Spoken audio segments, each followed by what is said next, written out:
Okay, good evening. I will call to order the December 8th meeting of the Town Finance Committee. It is December 8th at 7 p.m. And we will start with a Pledge of Allegiance, even though it's not on our agenda. Pledge allegiance to the flag of the United States of America and to the republic for which it stands, one nation, under God, indivisible, with liberty and justice for all. Great. First of all, I want to thank you guys all for your flexibility, because I know I had to cancel our last meeting last minute because of some travel, and we rescheduled to tonight, so appreciate that flexibility, especially considering we have another meeting next week, which is the tri-board meeting. We have no one here for public comment, so we'll skip that. We really only have a couple items on the agenda tonight. So first, I wanted to have an update from the outcome of the Revenue and Fixed Cost Committee meeting, which occurred since the last time we met. I think Jeannie and Keith were our representatives, although I think you had a conflict, maybe, and weren't able to 2 days, yeah. join. So maybe between Dennis and Jeannie, you could give us a brief update on what was the outcome of that meeting. Maybe Dennis can start, and then you can add some thoughts, Jeannie. Good evening, everyone. So, I don't know if you wanted to go just brief overview of the process, you want to talk about the results, or if you want to just ask questions. I really wanted to get an overview of the results.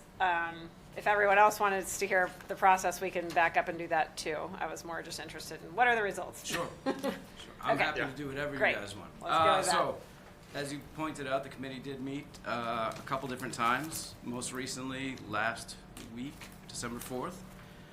From that meeting, the committee recommended, let me just flip to our page here, made a recommendation for the projected revenues for FY27 and projected fixed costs, which was transmitted to the town manager, but the projected revenues were $143,784,000, which is roughly 4.7% increase over last year.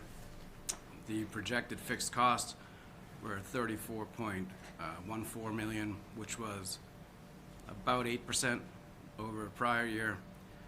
The net result of all that is going to be translate to a budget increase roughly in the 4% range. I think it's going to be a little bit higher on the school side, a little bit lower on the non-school side. So that's the 30,000-foot view. Happy to answer any questions. I'm sorry, can you say that again? I got the 4.7% increase in revenues. Sure. And then what was the next one? The fixed cost. So that That's would be it. the debt. 8%? 8%, right? So that includes our debt. That includes our Okay. employee benefits, health insurance, pension, and all of Yeah, that. cool. So, again, those are all estimates. Yep. So if, for instance, the pension assessment comes in significantly higher than what we anticipated, that could change, necessitate changes in the future. But it's the composite of it is about 8%. Okay, and you said roughly a 4%, Yep. give or take, increase in the overall In budget. the operation. In the operational budget, yeah. Okay. Good, that's good. And, sorry, is that No, it's okay? okay. Yeah, sure. Did we hear back from the Department of Revenue on the tax? rate? Yes, our tax rate has been approved. Okay. So there's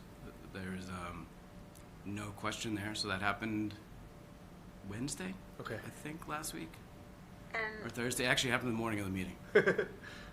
another question I had, I didn't know if it's relevant to this, but is if you can talk about the split that the select board voted on. I don't remember the exact percentage, but it's consistent with the percentage that it's been for the previous, at least for the previous 3 years. Okay. The board wanted to have consistency, so we had some comparabilities. Given where, Amazon has added a significant value to the town, they didn't want to change the shift. Right. Oh, the Different shift. from the I past, can't remember yeah. what we call it. I was blanking on what we Yeah. call it. Can you maybe explain to the new members what the shift is? I don't know. So I know what the shift is, but sure, we can hear it again. But that's different than the share of the tax burden, right? Because the growth in value is different between residential and industrial was driving that. Well, we'll give a Sure. a high-level view on what the shift is. So, you could have either a split tax rate or a single tax rate. So the single tax rate would be the total tax levy divided by the total value of the town. We vote a shift to transfer some of the burden away from residential towards industrial and commercial. So again, the exact percentage I don't remember, but it's the same percentage we've been using for at least for the last 3 years. But that's the difference between, that's what the shift is. 2.5%? Uh, 2.5 or? So I have a question about that, Yeah. because I think the number, the shift value, was like 1.32, and Yeah. that stayed the same. Correct. Right, but that resulted in a very different shift in percentage of the tax burden to residential versus Correct. not residential. That's- So there is a significant change in that this year.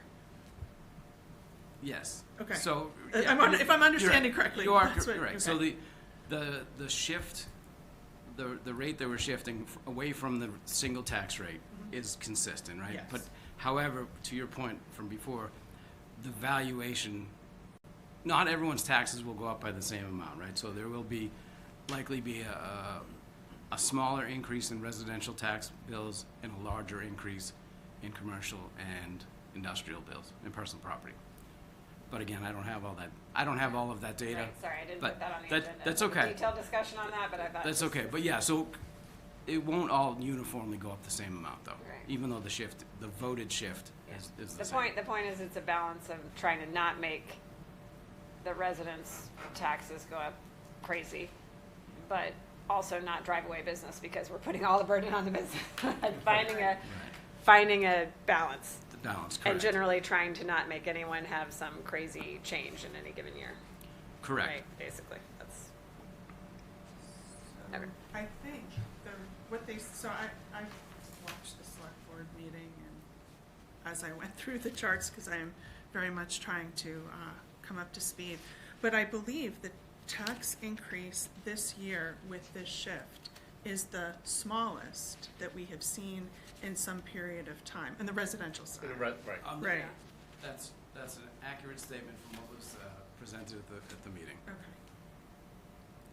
Maybe, did that come into play with the inventory at Amazon? Was that, I don't know, do you want to explain that, or do I can explain, I So, would probably think you'd explain it better. So as it relates to what we talked about, so as part of the 4% increase in income and projected revenues, we had an unanticipated increase in new growth related to personal property. A large portion of that related to Amazon inventory. So that was discussed at the meeting. So we had more growth than we anticipated, mostly due to personal property, mostly due to Amazon, but there were some other factors involved as well, which is what contributed to a much larger increase in revenue than we probably normally would anticipate. right. I don't know if you want to was that to No, your, yeah. Yeah. So I would just point out, I think in the last budget season, like, we were anticipating not a lot of new growth from here on, and we made a lot of decisions based on that.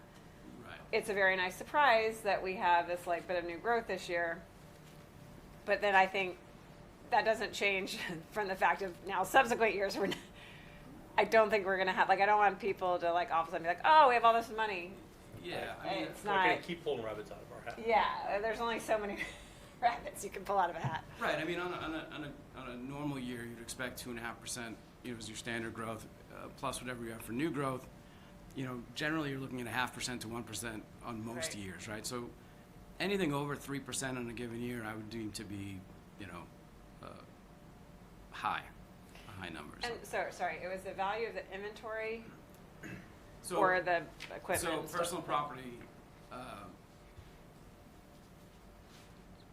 without getting into too much detail, the Amazon facility, personal property includes the value of their inventory. So, given that the value of the inventory went up substantially from the year before, that was all counted as new growth. And that's all certified by the state. Now, going forward, I would anticipate, so that's the change year over year. So I wouldn't anticipate that, you know, Right. the inventory in that building, or facility, I should say, would double again, or triple, or quadruple, however, whatever that number was. So now that the value is built in, I wouldn't expect there to be Is that because significant the, increases year over sorry year. to interrupt. No, go ahead. Is that because the facility wasn't like at capacity, or we or they didn't have a proper, like, estimating model, or like, can you give any sense as to like how? I can't really answer that question, right? So it's a new facility, Right, that's what I was thinking. so it may not have been fully utilized the year before, or may have been timing of reporting. I don't have that Right. level of detail, but I'm not anticipating that there'll be significant growth going forward. Can you also speak to, Amazon is in front of the state now? Is it the appellate board that they're looking to? Amazon is, at the ATB, the Appellate Tax Board. They are seeking relief from their valuation.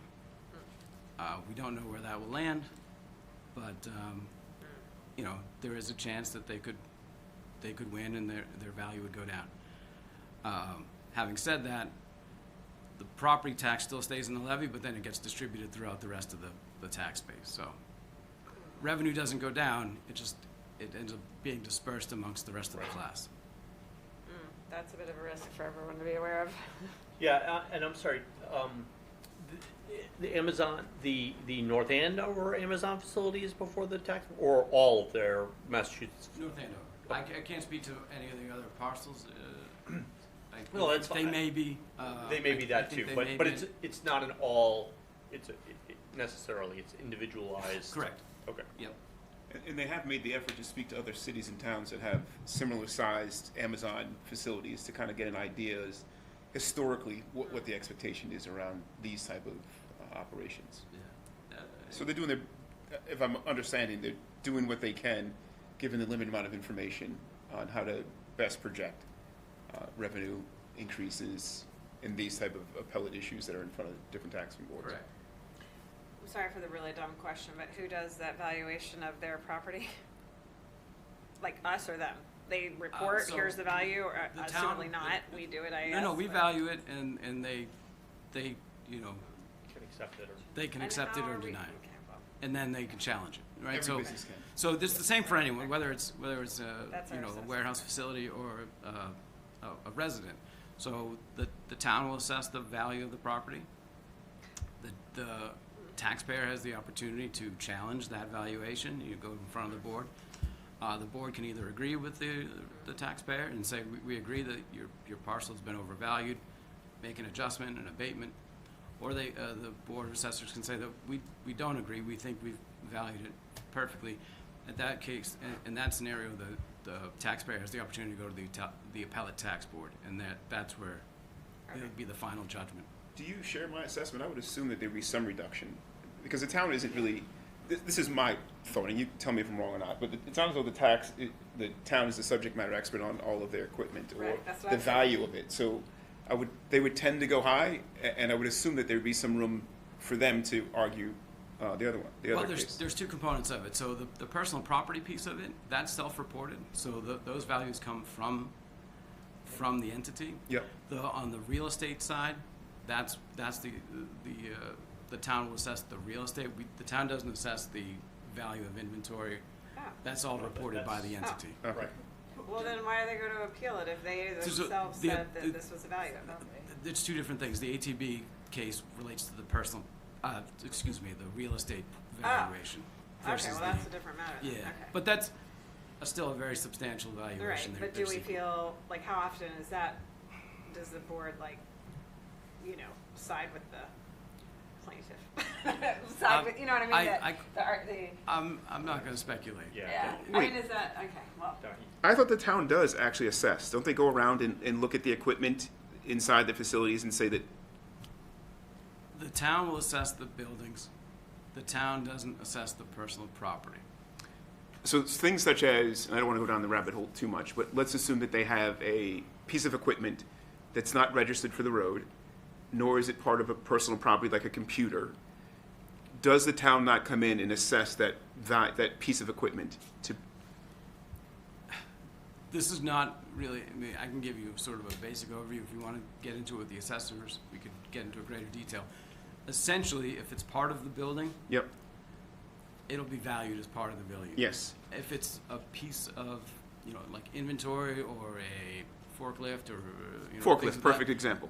that, all that information is self-reported. So Well, it's about- they'll report the value of those items. And is it it's cost basis, right? Not value basis, is that correct? What they paid on it? Yeah. But what they paid less Correct. depreciation? Yes, that's correct. So there's not really a judgment call on it? Here's why I mentioned, so I have equipment in North Andover, I've got pavers, and the assessor's office said that this paver is worth $150,000. In my experience, it wasn't worth anywhere near that. Okay. So, And this is, so if you're, that depends on, must also, yeah, that process so- must also exist for Amazon. yes. So I'm gonna go ahead and just, I would defer, We the can detailed follow up questions to with the assessor. assessors. Yeah, that's fine. bring them But in general, Yeah. certain items are gonna be self-reported from the entity. Yep, Certain items are gonna be assessed by the town. okay. Yeah, And so just yeah. globally, generally speaking, we'll just, for purposes of our discussion, building and items that are attached to the building, certainly gonna be assessed by the town. Personal property, depending on what it is, we'll just say may or may not be individually assessed by the town, or valued by the town, excuse me. Okay. Some of it may be self-reported. But so the greater point is, we do assess for personal property, we assess for real estate. We assess that based on the value, whether it's self-reported or determined at, through our process here. The ATB case that's before I don't know, I know for sure the real estate is we have multiple years of real estate that's being challenged. We don't know what the outcome of that will be. If the ATB ruled in Amazon's favor and say cut the valuation in half, the tax levy capacity is still going to be there, but that, call it, $3 million would then be distributed throughout all the rest of the taxpayers. So we Why don't would the- lose revenue, why it just does- gets redistributed. Why does Meaning the it's an tax increase. capacity stay there if the board ruled that that's not? Because the way the calculation works, it's the prior year levy limit plus 2.5% Right. plus new growth. So Right. that's how you get, then plus exclusion, so if you had a capital Right. exclusion or a debt exclusion, but for purposes of calculation. It starts at last year's levy limit, Right. you add 2.5%, and then you add a new growth, and now that's your new base, so that's your levy limit. Right. So, once you have that levy limit, if you were going to then, let's just say you were gonna raise the whole value. You take that and you divide it by the total value of the town, Yeah. that will get you a tax rate. So Yeah. every individual then, we're overly simplifying it, but then what happens is, every individual would, you take your parcel, you divide it by 1,000, you multiply it by the tax rate, and that's gonna be your tax. If one of those parcels dropped to 0, or, dropped in half, your total valuation of the town will go down, so it'll change your tax rate. That individual taxpayer would pay less, but overall, the town isn't, the total revenue isn't going to change, it's just gonna be to some Right, extent. but you said the initial statement was prior year plus 2.5 plus new growth. Correct. But new growth is like changing after the fact, but you can't, It's not- that's so- your point. We can't change New it growth after the doesn't fact. change, right? New growth is certified, that is what it is. So the state certified it, Yeah, so it's- that's what it is, that's there even if forever. the valuation changes Correct. after the fact. Well, That's correct. Okay. So if valuation goes down of, say, I'm just gonna use Amazon as an example, is that the tax that would have been paid on that valuation redistributed on the commercial industrial side or across the entire town space? Across the entire. We're really getting into the details. And, sorry, It's sort of, part of it depends on the shift as well, right? Because yeah, if it's a single tax rate or otherwise, so it's, but we have a, The we have shift a is already shift, the shift set. set. Yeah, but this is- So, that's gonna be in the past. So the future, what's going to happen, so, cause if if Amazon or any other taxpayer was successful in challenging what their tax is, it doesn't impact the current fiscal year. What happens is, there's an abatement, we have an allowance for abatements. oh, If right. If the abatement was greater than what we had in the allowance for abatements, then we'd have to raise it to cover it for the next year. What happens is then in the future, if ATB ruled that those things were overvalued, in the future, then what would happen is that you'd have a new total valuation for the town. It doesn't change what the levy limit would be, so then it doesn't impact, what's happened this year in FY '26, doesn't matter what happens at ATB. In FY '27, FY '27 is an estimate at this point anyway, so new growth, we project one thing, it could be something else entirely. But this year's new growth has all been certified. It's never gonna not be new growth. Never going away. Yeah. Got it. And then, sorry, the implications of,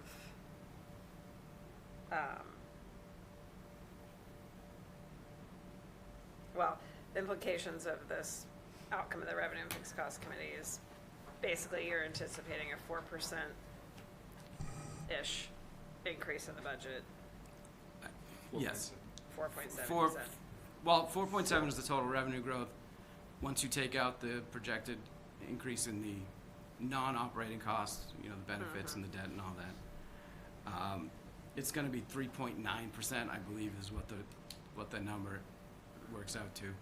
I believe the school guidance will be somewhere in the 4%, a little over 4%, and then the town will be something less than 3.9. I don't have the exact figures, Yeah. but. Okay. Okay. And I think the school comes out with their numbers in the next week or 10 days. Yeah, they're meeting. I think the Next- 17th, Yeah, maybe, something yeah. like that. I don't know that 15th? they're gonna have numbers at that meeting. I know that's sort of their kickoff. I don't know that they're gonna have numbers until January. You're right. I guess what I heard is some projections.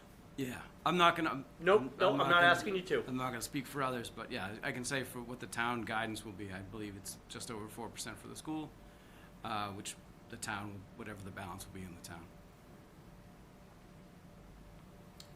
Can I ask a question? Can you just remind us, is the TIF, change in the TIF from year to year? And I can't remember if it changes every year or every 2 years. Does that impact the 4.7 at all? Is that part of that or not? That is, so, I'll start with the first question. It goes down every 2 years. Okay. Right, so 10% every 2 years. To answer how it's being factored in there, it's accounted for in the sense that, well,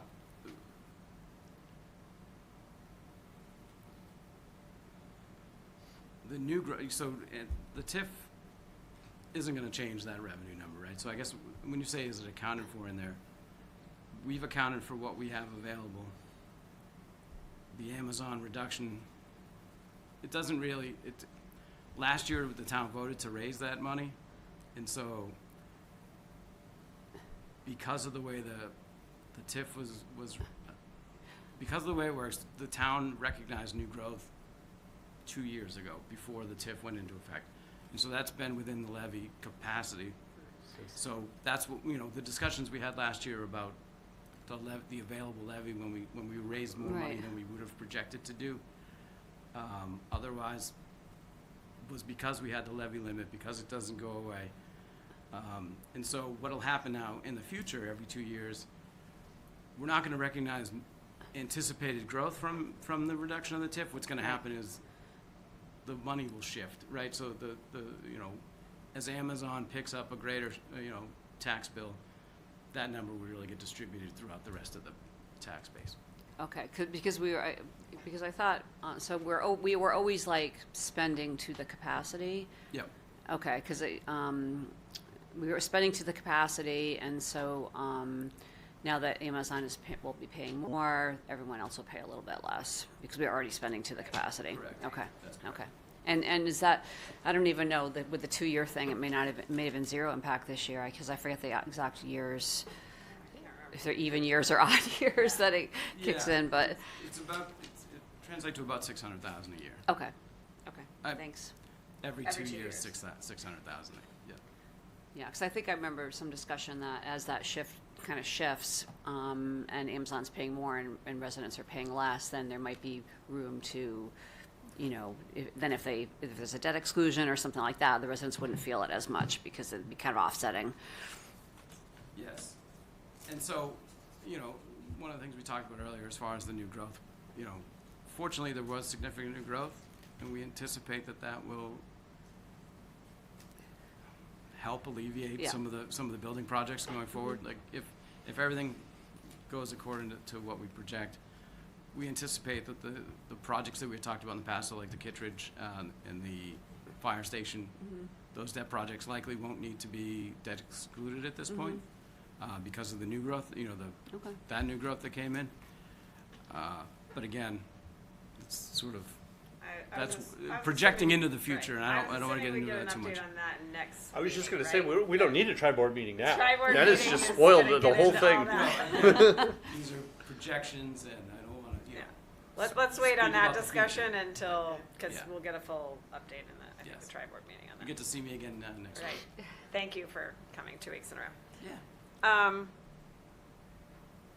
That was great. Any other questions for the revenue and fixed costs? Okay. I covered the shift, and then there was one other thing before you leave, Dennis, Yeah. that I wanted to ask. Actually, this does not require your input. So you are, I'm happy to stay. you are, well, you can stay Can I there ask in another case. question though? Just, Sure. I'm just out of my own curiosity. Is each Amazon facility, because I know you talked about the whole corporation, the LLC difference, is each Amazon facility a different LLC? I can't speak for the whole company, but I know that the distribution facility that is here in North Andover is its own entity, as an LLC. So even comparing in the other ones in Massachusetts, it's different. It's my understanding that they are all set up as LLCs, yes.